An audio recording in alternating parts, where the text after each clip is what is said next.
Ako rozoznať dobrého trénera od zlého?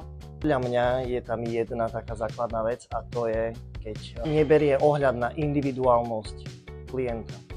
Ako spoznáme zlého trénera?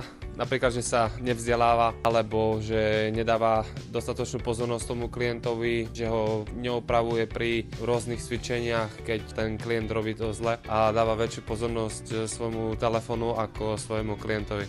Dobrý tréner sa podľa mňa správa ako profesionál v každom smere, ide príkladom aj svojim životným štýlom, je vidieť v jeho práci, že ho to naozaj naplňa, investuje do toho naozaj čas, financie, energiu neustále. Čo sa týka zlých trénerov, v prvom rade si treba dať pozor na to, aby ten tréner naozaj vás netlačil za nejakú hranicu, ktorá už by pre vás znamenala akékoľvek riziko, či je to prílišný dlhodobý kalorický deficit alebo prílišné záťaže, ktoré vám v konečnom dôsledku vedia už až poškodiť. Kto je dobrý a kto je zlý tréner?